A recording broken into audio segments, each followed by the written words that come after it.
اعوذ باللہ من الشیطان الرجیم بسم اللہ الرحمن الرحیم لهم عذاب فی الحیاة الدنیا ولعذاب الآخرة اشق وما لهم من اللہ من واق مثل الجنة التي وعد المتقون تجری من تحتها الانہار اکلها دائم وظلها تلك عقبى الذین اتقوا وعقبى الكافرین النار۔ محترم سامعین کرام، یہ سورۃ الرعد ہے۔ سورۃ الرعد سورہ نمبر 13، اور اسی سورت سے ابھی آپ کے سامنے آیت نمبر 34، 35، 30/4 اور 30/5 یہ دو آیات تلاوت کی گئیں۔ اس سے پہلے کے آیات میں جیسا کہ آپ کے سامنے کل کے درس میں بیان کیا گیا تھا، مشرکین اور ان کے کفر و شرک کو بیان کیا گیا، اور بتلایا گیا کہ مشرکین کا جو کفر و شرک ہے وہ بغیر دلیل کے ہے، صرف منہ کی بات ہے، دل کی چاہت ہے۔ صحیح بات یہ ہے کہ اللہ تبارک و تعالیٰ کی توحید یہ مع دلیل ہے، اور اللہ تبارک و تعالیٰ نے توحید کے اوپر ہی تمام عمل کی بنیاد رکھی ہے۔ اور اس کے بعد جب مشرکین کا تذکرہ کر دیا، خاص طور سے مشرکین مکہ اور ان کے کفر و شرک کا تذکرہ کیا، تو اب یہ جو دو آیات آپ کے سامنے تلاوت کی گئی، ان دو آیات میں اللہ تبارک و تعالیٰ نے مشرکوں اور کافروں کا انجام اور ان کے اوپر ہونے والے عذاب کا تذکرہ کیا ہے، اور اس کے ساتھ ساتھ ہی جو نیکوکار ہیں ان کا کیا انجام ہوگا، وہ کس طرح کی نعمتوں سے شاد کام ہوں گے۔ اللہ تبارک و تعالیٰ نے ان باتوں کا بھی تذکرہ کیا ہے۔ اللہ فرماتے ہیں لہم عذاب فی الحیاۃ الدنیا ولعذاب الآخرۃ اشق۔ یہ جو مشرکین ہیں، خاص طور سے مشرکین مکہ اس سے مخاطب ہیں، لیکن چونکہ یہ آیت کریمہ تمام مشرکین کے لیے عام ہے، تو اللہ فرماتے ہیں کہ مشرکین کے لیے دنیا کی زندگی میں بھی عذاب ہے۔ جو مشرکین ہیں ان کے لیے دنیا کی زندگی میں بھی عذاب ہے۔ دنیا کی زندگی میں اللہ تبارک و تعالیٰ کی لعنت، اللہ تبارک و تعالیٰ کی رحمت سے دوری، یہ کسی عذاب سے کم نہیں ہے۔ اور مشرکین مکہ کی طرف خاص طور سے اس لیے اشارہ ہے کہ مشرکین مکہ کو جب انہوں نے اپنے کفر و شرک کے اوپر اصرار کیا اور اڑے رہے، تو جب اللہ کے رسول صلی اللہ علیہ وسلم مکہ سے مدینہ کی طرف ہجرت کیے، تو اس کے بعد مسلمانوں سے جب بھی انہوں نے دو ہاتھ کیا، ان کو قتل ہونا پڑا، قیدی بننا پڑا، اور ذلت و رسوائی اٹھانی پڑی۔ یہاں تک کہ جب فتح مکہ کا موقع آیا تو ان کو وہاں سے ہی بالکل ختم کر دیا گیا۔ اور ان مشرکوں سے پہلے، یعنی مشرکین مکہ سے پہلے جتنے بھی مشرکین نبیوں کے مخالفین اس روئے زمین پر گزرے، اللہ تبارک و تعالیٰ نے ان کے اوپر آسمانی اور زمینی عذاب بھیجا، اور ان سے وہ بھی نیست و نابود ہوئے۔ تو اللہ تبارک و تعالیٰ فرما رہے ہیں لہم عذاب فی الحیاۃ الدنیا، یہ کفار و مشرکین دنیا کی زندگی میں بھی ان کے لیے عذاب ہے، ولعذاب الآخرۃ اشق، اور آخرت کا عذاب جو ہے وہ بہت سخت ہوگا۔ یعنی دنیا میں تو ان کو عذاب ملے گا ہی، لیکن ایسے کفار و مشرکین کو آخرت میں بھی بڑی سخت ترین عذاب سے دوچار ہونا پڑے گا۔ اللہ کے رسول صلی اللہ علیہ وسلم نے ایک ایسے جوڑے کو، یعنی شوہر و بیوی کو، جس میں شوہر نے اپنی بیوی سے لعان کیا، ایسے جوڑے کو مخاطب کرتے ہوئے، صحیح مسلم کتاب اللعان کی روایت ہے، نبی صلی اللہ علیہ وسلم نے فرمایا کہ آخرت کا عذاب جو ہے وہ دنیا کے عذاب سے زیادہ سخت ہے۔ دنیا کا جو عذاب ہے وہ آخرت کے عذاب کے مقابلے میں بالکل ہلکا ہے، بالکل ہی ہلکا۔ اور کیوں ہلکا ہے؟ کیونکہ دنیا کا جو عذاب ہے وہ ختم ہو جائے گا۔ ابھی کسی کو دنیا کے اندر اللہ تبارک و تعالیٰ اس کے گناہوں کے بدلے میں اگر عذاب سے دوچار کرتا ہے، تو وہ عذاب جو ہوتا ہے وہ ٹیمپروری ہوتا ہے، آتا ہے چلا جاتا ہے۔ یا پھر اگر کسی شرکش، جری اور باغی کسی مجرم کو اللہ تبارک و تعالیٰ اگر عذاب میں دوچار کرتا ہے، تو عذاب آتا ہے اور اس کو نیست و نابود کر کے چلا جاتا ہے، اور پھر وہ موت سے ہمکنار ہو جاتا ہے۔ لیکن آخرت کا جو عذاب ہوگا وہ ہمیشگی کا ہوگا، دائمی ہوگا، اور کبھی بھی وہ عذاب اس سے کم ہونے والا نہیں۔ اور آخرت کے اندر ایسے مجرمین اور مشرکین اور کافروں کو جب اللہ تبارک و تعالیٰ عذاب سے دوچار کرے گا، تو اللہ کی پکڑ جو ہوگی وہ بڑی سخت ہوگی۔ اس کی پکڑ کی شدت کا اندازہ نہیں لگایا جا سکتا۔ ابھی آپ کے سامنے جو فجر کی نماز پڑھی گئی، اس کے اندر جو دوسری رکعت میں سورہ فجر پڑھی گئی، سورہ فجر کے اندر اللہ تبارک و تعالیٰ فرماتے ہیں لا يعذب عذابہ احد۔ جب اللہ تبارک و تعالیٰ قیامت کے دن عذاب دے گا تو اس کی طرح سے کوئی عذاب نہیں دے سکتا ہے۔ ولا یوثق وثاقہ احد، اور اللہ تبارک و تعالیٰ کی پکڑ جتنی سخت ہے ویسی کسی کی پکڑ سخت نہیں ہو سکتی۔ اللہ تبارک و تعالیٰ قرآن کریم میں جہنمیوں کو جو عذاب دیا جائے گا اور عذاب کی جو شدت ہوگی، اللہ تبارک و تعالیٰ کی جو پکڑ کی سختی ہوگی، قرآن کریم میں دوسری جگہ سورۃ الفرقان آیت نمبر 11 سے لے کر کے 15 تک اللہ فرماتے ہیں وَآتَدْنَا لِمَنْ كَذَّبَ بِالسَّاعَةِ سَعِيرًا وَآتَدْنَا لِمَنْ كَذَّبَ بِالسَّاعَةِ سَعِيرًا، جو لوگ قیامت کو جھٹلاتے ہیں ہم نے ان کے لیے جہنم کا عذاب تیار کر کے رکھا ہے۔ اذا رأتهم من مکان بعید سمعوا لها تغیظا وزفیرا، جب یہ جہنمی جن کے لیے جہنم کا عذاب اللہ تبارک و تعالیٰ نے تیار کر کے رکھا ہے، جب یہ قیامت کے میدان سے چھوٹیں گے اور جہنم کی طرف جا رہے ہوں گے تو جہنم دور سے ہی اس کو دیکھ کر کے گرجنا، کھن گرج اس کی شروع ہو جائے گی، اس کا غصہ، اور غصے میں جو آواز آتی ہے چیخنے چلانے کی، جہنم کے اندر سے وہ آواز آنا شروع ہو جائے گی۔ اذا رأتهم من مکان بعید سمعوا لها تغیظا وزفیرا، دور سے ہی یہ جہنمی جہنم کے چیخ و پکار کو، ان کے غصے بڑی آواز کو وہ سن رہے ہوں گے، سننا شروع کر دیں گے۔ وَإِذَا أُلْقُوا مِنْهَا مَكَانًا ضَيِّقًا مُقَرَّنِينَ دَعَوْا هُنَالِكَ ثُبُورًا، اور جب ان جہنمیوں کو جہنم کے کسی تاریک اور تنگ جگہ میں زنجیروں سے جکڑ کر کے ڈال دیا جائے گا تو وہاں پر جب ان کو ڈالا جائے گا تو یہ ہلاکت و بربادی اور موت کو پکارنا شروع کر دیں گے۔ جہنم کی طرف اللہ تبارک و تعالیٰ کی طرف سے کہا جائے گا لا تدعوا اليوم ثبورا واحدا وادعوا ثبورا كثيرا، آج ایک ہلاکت کو مت پکارو بلکہ بہت ساری ہلاکتوں کو پکارو، آج تمہارا کچھ بھی نہیں ہونے والا، کیونکہ یہ جو جہنم کا عذاب ہے یہ ہمیشگی کا عذاب ہے، یہ دائمی عذاب ہے، یہ بھی کبھی ختم نہ ہونے والا عذاب ہے۔ اس کے بعد اللہ تبارک و تعالیٰ نے فرمایا قل اذالک خیر ام جنت الخلد التي وعد المتقون كانت لهم جزاء ومصيرا، اے محمد صلی اللہ علیہ وسلم آپ ان سے کہیے کہ یہ جو جہنم کا عذاب ہے یہ زیادہ بہتر ہے، یہ زیادہ اچھا ہے، یا وہ ہمیشگی کی جنت اچھی ہے جن کا وعدہ متقی اور پرہیزگار لوگوں سے کیا گیا ہے، اور جو جنت جو ہے ہمیشگی کی جنت یہ متقی اور پرہیزگار لوگوں کے عمل کے بدلے میں ان کو جزا کے طور پر دیا جائے گا اور ان کے لیے ہمیشہ رہنے کا ٹھکانہ ہوگا۔ معزز سامعین کرام، یہاں پر اللہ تبارک و تعالیٰ نے واضح طور پر فرمایا کہ مشرکین اور کفار جو ہوں گے ان کے لیے دنیا کے اندر عذاب ہوگا اور آخرت کا عذاب بہت سخت ہوگا، اور آخرت کے عذاب سے اور اللہ تبارک و تعالیٰ سے کوئی بھی ان کو بچانے والا نہیں ہوگا۔ اللہ تبارک و تعالیٰ کی یہ سنت رہی ہے قرآن کریم میں بھی، خاص طور سے جہاں پر اللہ تبارک و تعالیٰ نے جہنمیوں کا تذکرہ کیا، ان کے حالات کا تذکرہ کیا، اس کے فوراً بعد اللہ تبارک و تعالیٰ نے جنتیوں کا بھی تذکرہ کیا، اور وہ جن حالات میں جنت کے اندر رہیں گے اس کا بھی تذکرہ کیا۔ یہ دونوں چیزیں اللہ تبارک و تعالیٰ اسی لیے بیان کرتا ہے تاکہ انسان سنے، پڑھے، دیکھے، سمجھے، غور و فکر کرے، اور غور و فکر کرنے کے بعد دونوں کا کمپیریزن کرے، دونوں کا موازنہ کرے کہ ہمیں کون سی زندگی چاہیے۔ ظاہر سی بات ہے اگر ابھی ہمارے سامنے فوراً پوچھ لیا جائے کہ یہ جنتیوں کے احوال ہیں، یہ جہنمی کے احوال ہیں، تو آپ فوراً کہیں گے، ہم پوچھیں گے آپ سے کہ آپ کو کون سی چیز چاہیے تو آپ فوراً کہیں گے کہ ہم کو جنت والی زندگی چاہیے۔ تو یاد رکھیے صرف زبان سے کہنے سے نہیں ہوگا، نہیں ہمیں جنت والی زندگی چاہیے صرف زبان سے کہنے سے نہیں ہوگا، نہیں ہم جہنم کی زندگی سے بچ جانا چاہتے ہیں یہ صرف زبان سے کہنے سے نہیں ہوگا، بلکہ عملی طور پر اس کو اپنی زندگی کے اندر لانا پڑے گا۔ چھوٹی چھوٹی چیزیں ہیں جو ہماری زندگی کے اندر ہیں، ہمارے کیریکٹر کے اندر، ہمارے وضاقتہ کے اندر، ہمارے پہناوے اڑھاوے کے اندر چھوٹی چھوٹی چیزیں ہیں جو ہم بالکل آسانی سے اللہ اور اس کے رسول کی نافرمانی کر دیتے ہیں، ہمیں سمجھ میں بھی نہیں آتا ہے کہ ہم کتنی بڑی نافرمانی کر رہے ہیں۔ بہت ساری چیزیں ہیں جو دنیاوی زندگی کے فوائد ہیں، منافع ہیں، جو دنیاوی زندگی کے جو اغراض ہیں، مقاصد ہیں، وہ پورے نہیں ہوں گے یہ بول کر کے ہم بہت سارے اللہ اور اس کے رسول صلی اللہ علیہ وسلم کے فرمان کو بالکل اپنے پیروں تلے ہمیشہ رونتے رہتے ہیں۔ لیکن بھلا بتلائیے کہ یہ جو دو حالات ہیں، جہنمی کے حالات ہیں اور جنتیوں کے حالات ہیں، ان دونوں حالات کو ہمارے سامنے رکھنے کے بعد ہم سے اگر یہ پوچھا جائے کہ آپ کو جنتی زندگی چاہیے یا جہنمی زندگی چاہیے تو فوراً ہمارا جواب ہوگا کہ نہیں ہمیں جنت والی زندگی چاہیے۔ تو یہ صرف جواب دینے سے نہیں ہوگا بلکہ عملی زندگی میں اس کو لانے سے ہوگا۔ چھوٹی چھوٹی چیزیں ہیں، یاد رکھیے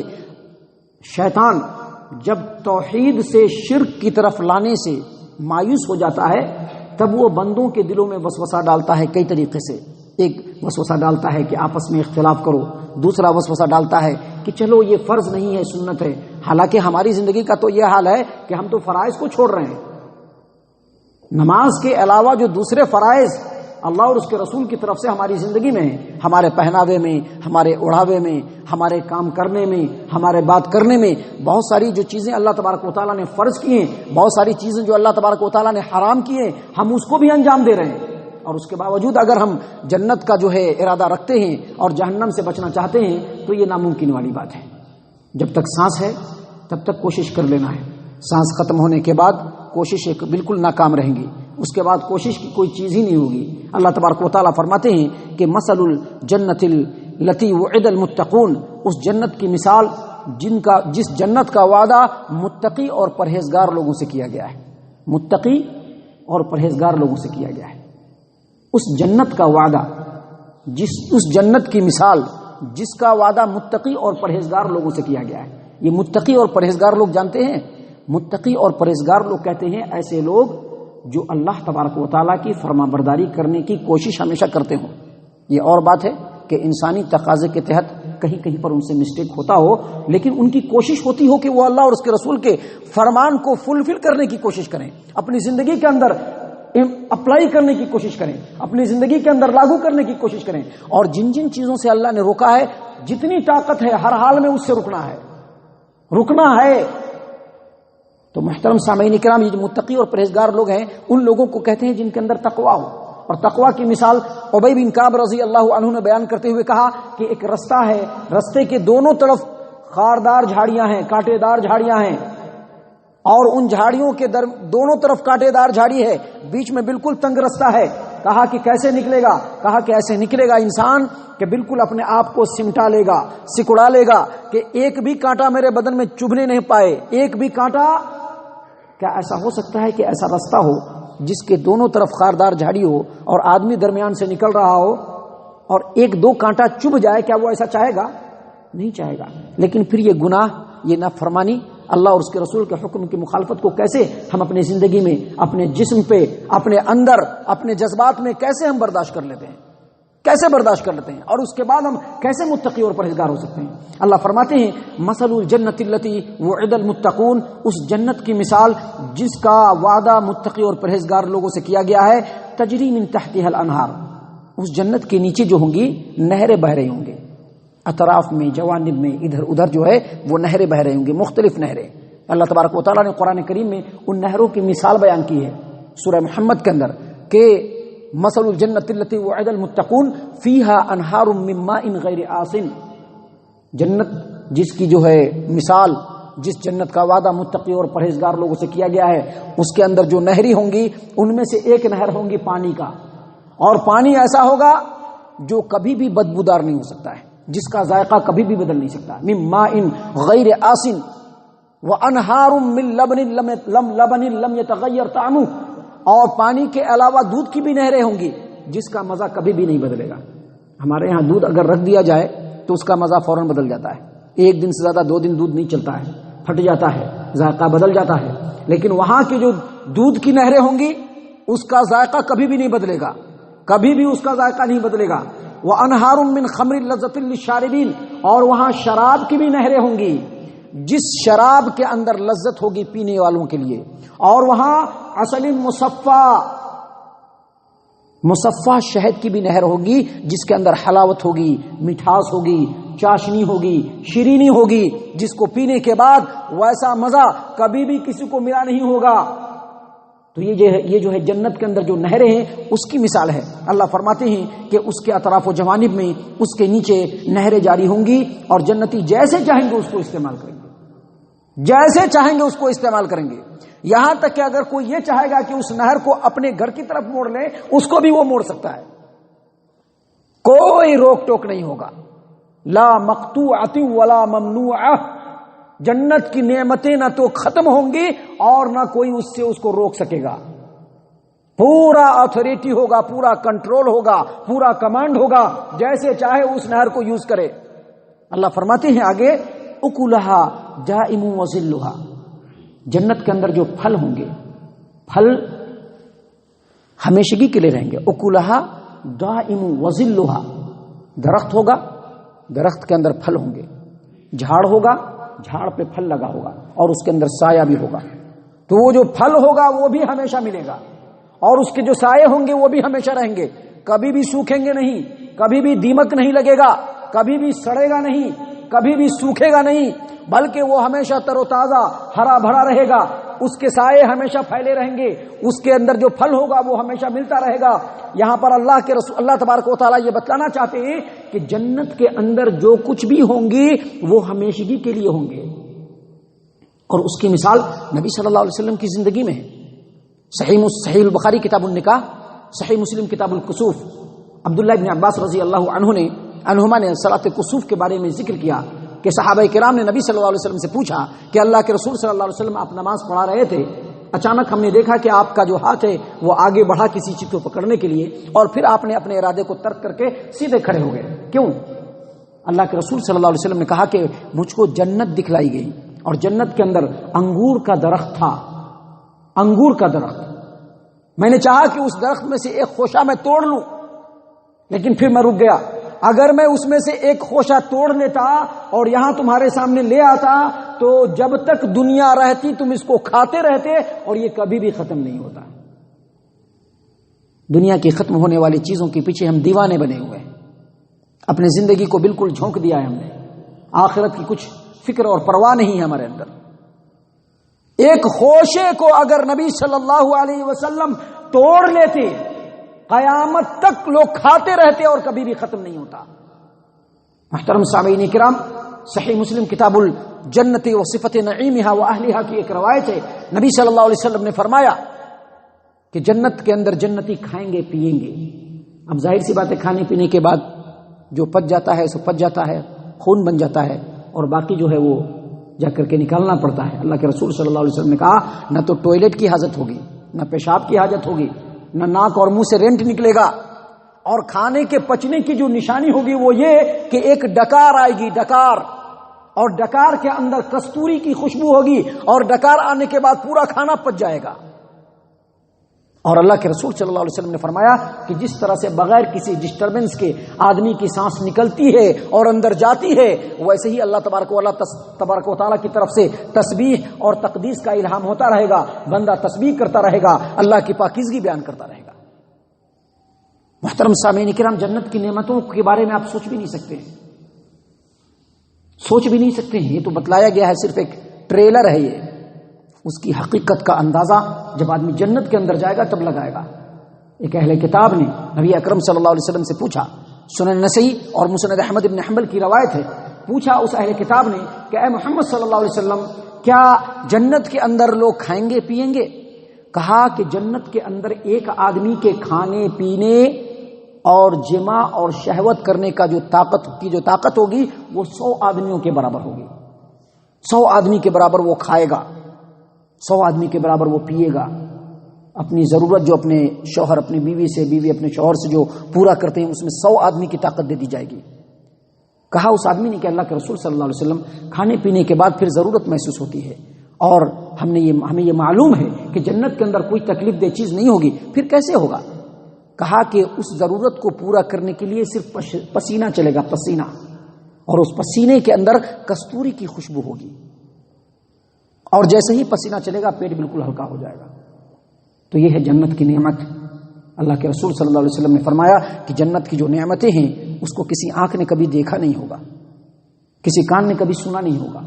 دل میں کبھی آدمی امیجن اور تصور بھی نہیں کر سکتا کہ جنت کی نعمت کیا ہوگی۔ صحابہ کرام ایسے ہی جنت کے پیچھے دیوانے نہیں تھے، اپنا سب کچھ ایسے ہی لٹا نہیں دیا، اور اللہ ایسے ہی ان سے راضی نہیں ہو گئے، بلکہ اللہ تبارک و تعالیٰ نے جنت کی جو نعمت ہوتی ان کو دکھلایا تو وہ ان کے اوپر بھرپور ایمان لائے اور جنت کو پانے کے لیے اپنی زندگی کو داؤں پر لگا دیا۔ تو اللہ تبارک و تعالیٰ نے یہاں پر فرمایا کہ مثل الجنت التی وعد المتقون، اس جنت کی مثال جس کا وعدہ پرہیزگار لوگوں سے کیا گیا ہے، تجری من تحتها الانہار، اس کے نیچے نہریں بہ رہی ہوں گی، اکلھا دائم وظلھا، اور اس جنت کے پھل اور اس کے سائے ہمیشہ رہیں گے۔ اس کے بعد اللہ نے فرمایا تلک عقبى الذین اتقوا وعقبى الکافرین النار۔ اللہ کی یہ سنت ہے کہ اللہ جب جنتیوں کا تذکرہ کرتا ہے تو جہنمی کا بھی تذکرہ کرتا ہے۔ اللہ فرماتے ہیں تلک عقبى الذین اتقوا، یہ جو ہے حالت بیان کیا گیا ہے یہ جو انجام بیان کیا گیا ہے ان لوگوں کا جو تقوی اختیار کرنے والے. یاد رکھیے گا آمنو کا لفظ بہت کم آیا ہے, اسلمو کا لفظ بہت کم آیا ہے, لیکن تقوی کا لفظ بہت زیادہ آیا ہے. اور تقوی ہم کو نہیں لگتا کہ آپ کو سمجھانے کی ضرورت ہے, آپ خود سمجھ سکتے ہیں کہ تقوی کس چیز کو کہتے ہیں, تقوی ہے کیا, کس کو متقی کہا جاتا ہے. تو وہ تقوی اپنے اندر لانا ہے ظاہری طور پر بھی اور باطنی طور پر بھی. اگر ظاہری طور پر نہیں لاتے ہیں اور باطنی طور پر تو وہ کوئی فائدہ نہیں ہے, کیونکہ نبی صلی اللہ علیہ وسلم نے ظاہری اور باطنی دونوں کے اوپر حکم لگایا ہے. اللہ تبارک و تعالیٰ کے ہاں باطنی اور ظاہری دونوں چاہیے. تو اللہ تبارک و تعالیٰ فرماتے ہیں تلک عقبی الذین اتقوا, یہ انجام ان لوگوں کا ہے جو تقوی اختیار کرنے والے ہیں. وعقبی الکافرین النار, اور کافروں کا انجام جہنم ہے. اللہ تبارک و تعالیٰ ہم تمام کو جہنم سے پناہ دے. اللہ تعالیٰ ہم تمام کو ان آیات کے اوپر غور و فکر اور تدبر کرنے کی توفیق عنایت فرمائے. ہم تمام کو صحیح معنوں میں مومن اور مسلمان بنائے, جنت الفردوس میں جگہ عطا فرمائے. اللهم إني أسألك الجنة, اللهم إني أسألك الجنة, اللهم إني أسألك الجنة, اللهم إني أستجيرك من النار, اللهم إني أستجيرك من النار, اللهم إني أستجيرك من النار. آمين يا رب العالمين. وما علينا إلا البلاغ المبين.